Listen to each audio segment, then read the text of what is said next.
Ladies and gentlemen, boys and girls, joining us this afternoon is an Afro-pop singer-songwriter who is best known for his rich harmonies and signature falsetto. Ladies and gentlemen, make welcome to the show, Oxlade! Hey! Giving us some throwback vibes. They throw some things.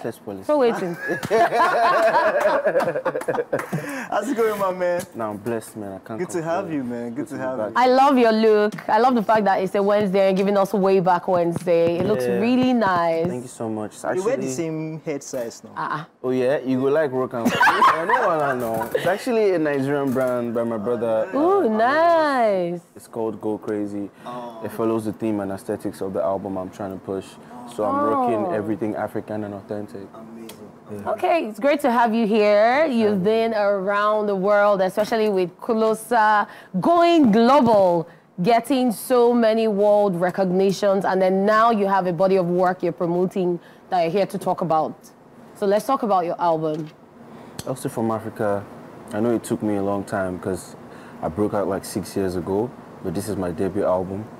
Doesn't mean I haven't been dropping solid projects like Oxygen EP or like Eclipse EP, but like I just felt it's the right time for me to go all out with a world tour also. So like, I mean, I'm just fulfilling my dreams. Let's talk about Oxygen EP. Let's go way back. That album was amazing and it saw a lot of people through COVID period. Yeah, it did. Did you emphasize the success? Because I mean, I went back, I mean, the millions of views on that album during that time. Did you emphasize the success of that album from songs like Away and all the songs that were on that album? How did it happen? I feel like you can't plan those kind of success. Because it wasn't even man-made, it was God-made. I had no media platform to even do press like this. All I had was Instagram Live. So that's just God's intervention in my life. The song broke out at the worst time to be an artist because we couldn't go anywhere. Yeah. So that's why I said I can't really explain that success. It's God. I mean, he was just trying to show off, I guess. Amazing, amazing, amazing. So I mean, coming all the way, you've dropped singles. Yeah. I mean, you started pushing, and then once COVID was over, Oxlade just became an instant banger. Through that process, I mean, how have you been able to manage it so far, at the ups and downs of it so far? My grandma always says something. She says, God cannot give you what you can't handle. I'm learning on the job. I'm healing on the job. I'm growing on the job. I'll make mistakes and I'll bounce back. It's all the process. It's part of the journey. It's destiny. Amazing. Yeah. So there have been talks in the Nigerian music industry about Cabals and progress and all of that. What do you have to say about that? Because some people feel like if you don't belong to some cliques or so-called cabals, then some people are going to try to frustrate your growth. Have you had any instance or any conversation around that or anything like that happen to you? I used to believe they existed, low-key, until I heard something somewhere saying it's what you agree to that's what actually happened. So I don't feel like I'm affected by any cabal anymore. I feel like I'm at a stage where Cabals gonna want to roll with me. Ooh, progress. Yes, man. And then now with Afrobeat to the world, the whole movement, everyone wants to jump on Afrobeat. Everyone wants to have something to do with Nigerian artists. And then this, your new album, Oxlade from Africa, OFA. You featured a lot of renowned individuals from around the world. What was the process like working with all of them? Dave, you featured a lot of people. What was it like? I mean, like, hearing the name of the album, Oxlade from Africa, I wasn't going to give you a generic lineup. I wasn't trying to feature the rave of the moment. I was trying to feature classical artists. Because, like, I'm trying to make classics. Having artists like Fally Ipupa representing the French side of Africa, Santan Dave representing the European black, Popcan representing the Caribbean black. It was all properly, like, selected. And it's not just me.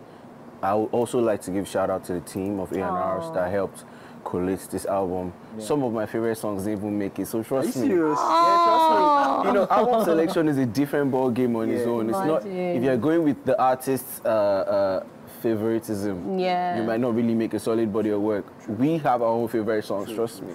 So yeah, I'll say thank you to them, and I'll always trust them because, like, I feel like this album was created right. Aww. I mean, see, looking at your story and how most of your songs have popped up, you know, to international fame, I think that you're on a journey. Like, it's an amazing journey, and nobody can deny the influence of a higher being in your story. But we'll come back to that. Let's quickly check out Arabambi by Oxlade.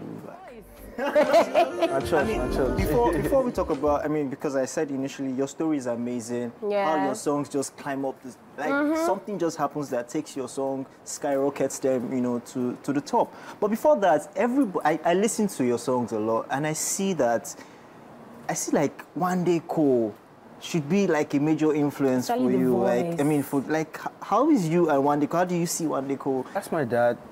Literally, like, that's my musical dad. I feel like without Mushi Tomorrow Hits, there won't be an Oxlade. I feel like Mushi Tomorrow Hits gave me the push I needed, the activation. Because during One Day's era, One Day was the last breed of singers that was actually mainstream.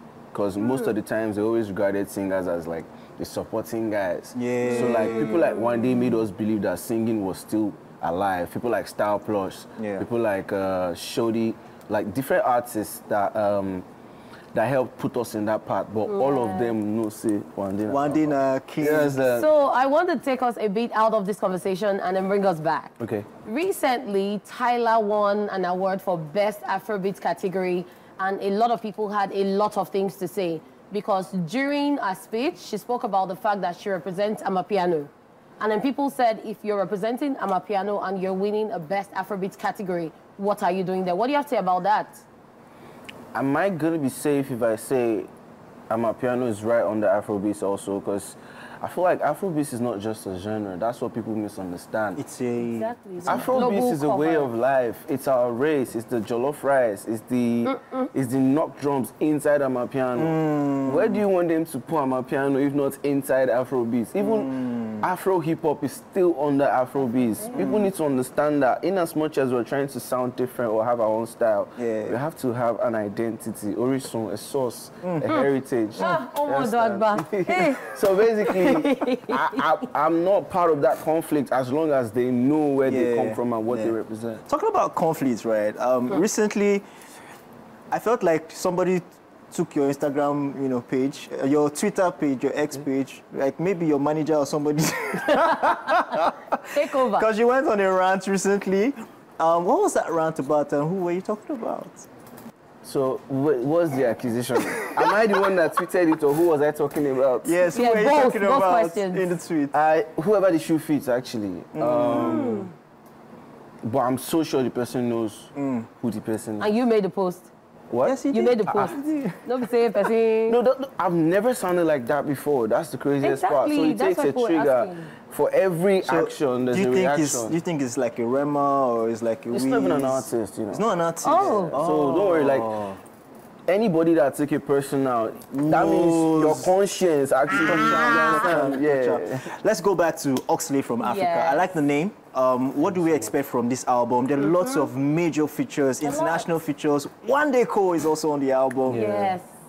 What is everybody going to expect from this one? African authenticity. I'm mixing classical African music with modern day time African music. And it's like a cocktail of my entire life, emotions. It has 4 dimensions: a love, pain, hustle, and joy dimension.